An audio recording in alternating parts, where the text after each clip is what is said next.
Hey guys, so today I just wanted to make this video talking about the state of LEGO Star Wars figures. So, as you know, LEGO Star Wars is probably one of the most successful and profitable themes for LEGO overall. It's obviously licensed, and I understand why the sets cost more for the same amount of pieces, say, compared to LEGO owned themes like Ninjago or City. I get that they have to pay licensing. I don't have a problem with that per se. I do, however, have a problem with the attitude that LEGO seems to have more recently developed towards LEGO Star Wars, the community, and figures in particular, as well as sets, but I'll mainly be talking about figures today. So I'm sure you've seen a lot of videos kind of covering this topic, especially say from MNR or Ryan, and his take on the whole situation, especially with the CMFs and action figure debate with Hasbro and that. If you haven't seen that video, definitely go check it out because it gives a lot of backstory towards this kind of rant or whatever you want to call it. But anyway, taking a look at some of the figures that I have here, I've selected a few just to kind of get my point across. So starting with these kind of three here, I'm sure you all recognize at least these two figures. So these are 501st, probably the most common Legion of clones, along with the even more popular than the 2/12, say, even though oh no, we did, sorry. Never mind. So fans have always wanted these figures, and they've released them slowly. Say in the Z95 Headhunter, we got the pilot and a regular plain 501st, which was nice to see. We've also had Rexes, both Phase 1 and Phase 2, throughout the years. Now the Rex situation is a bit ridiculous as well, in my opinion. LEGO has the opportunity to make a set with Rex in it, especially now. They should have done it like last year when Clone Wars Season 7 was happening, or even they'd better do it now in the Bad Batch because he was in the trailer, so it's probably going to appear in the show.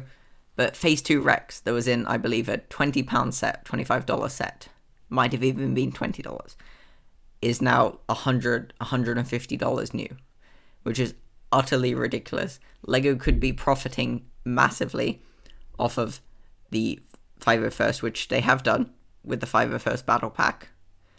That has its own issues.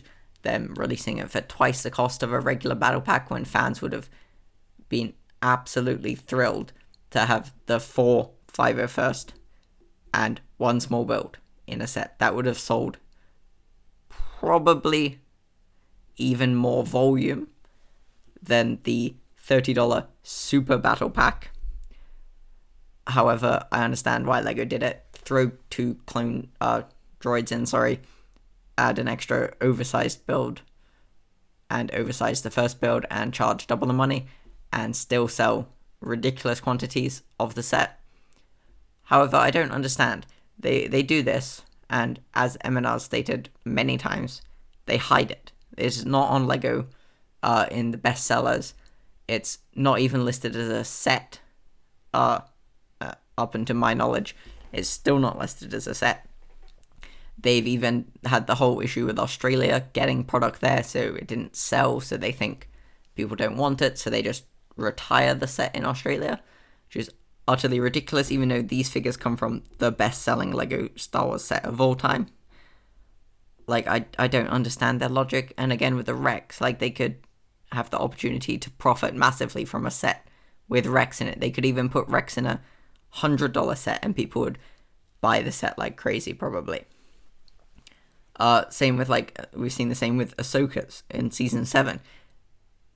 They did release that one AAT, which people bought very, very popular set again. But the Rebels Ahsoka, for example, is worth $150. So again, even like looking at this, it came out in a $20 set. It's a Phase 2 Clone Gunner.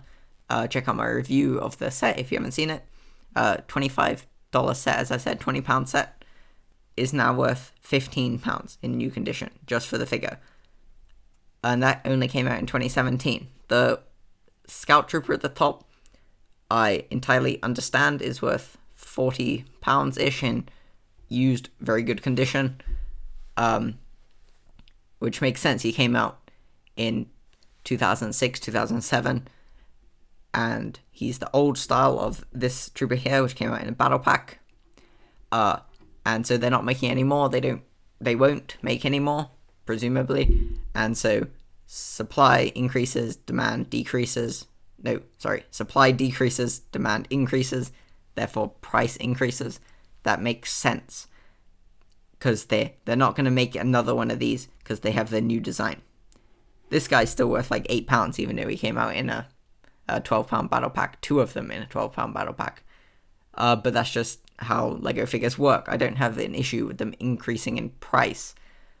I just have an issue with Lego not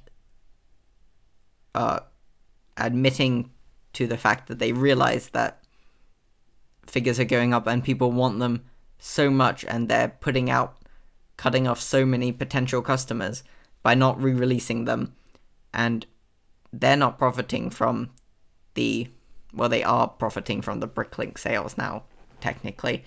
But the Shock Trooper, for example, came out in a £40-50 set. That Ahsoka's now worth £25. Shock Trooper's worth £60 new. Phase 2 ones, not these ones, sorry. The new Phase 2, like this style, in this colour, is now worth £60.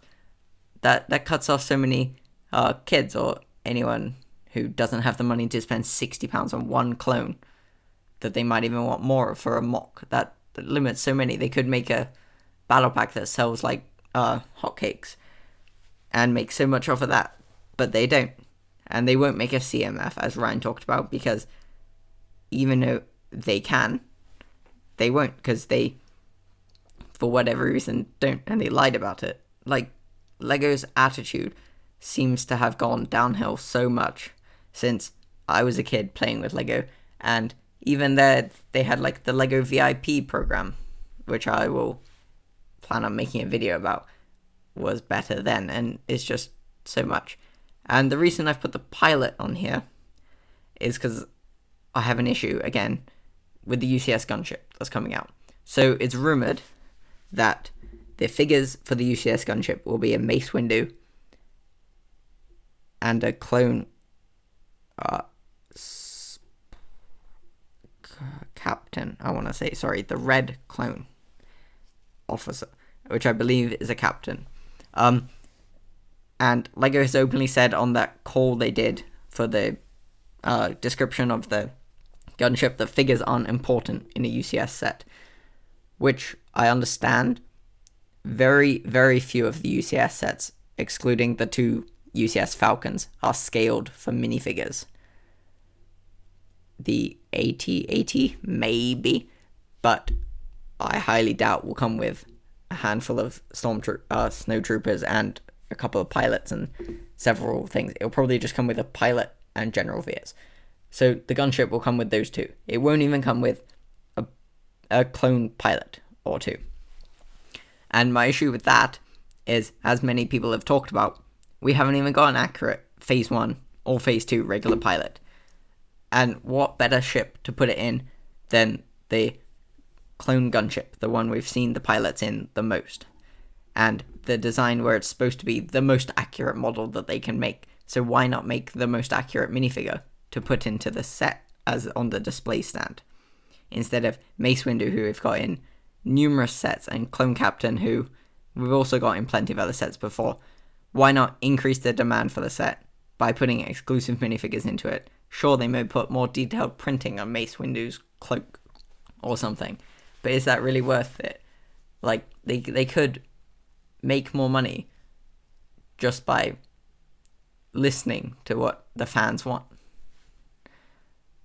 So, I hope you found this video interesting. Well, it probably wasn't that interesting, but I hope you share my opinions, and hopefully, eventually, Lego will start listening especially if such large creators as Eminar and that are voicing their opinions so loudly that LEGO can't possibly miss it, and that means that they're only choosing to ignore it, like he stated with the CMF series for LEGO Star Wars. They're only doing it now when they could have been doing it forever and making so much money off of it, but they chose not to for whatever reason. So, as I said, go check out his video, and thanks for watching, thanks for sticking through this video, and hope you guys enjoyed. Thank you.